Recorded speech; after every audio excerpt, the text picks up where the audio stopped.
Джек МакКол был готов нести любую чушь, чтобы добиться своего. Алло? Начались роды? Пропустите, пропустите! Я стану отцом, черт! У меня будет ребенок! Спасибо, спасибо! Близнецы! У нас близнецы! За счет заведения? Спасибо. Но в этот раз он соврал. Вы согласны издать мою книгу? Даже не обсуждается, даю слово. Не тому парню.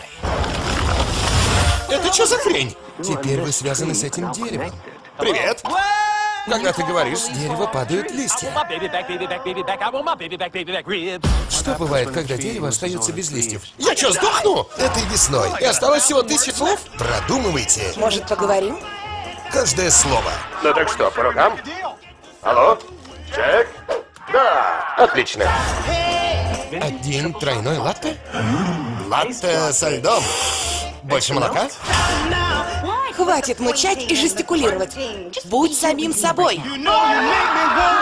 Каждое слово оказывает глубокое влияние на Вселенную.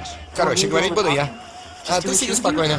Часто бабы ржут, когда вы достаете свои стволы. Я Аарон Вайсбергер. Запомни как следует, сынок.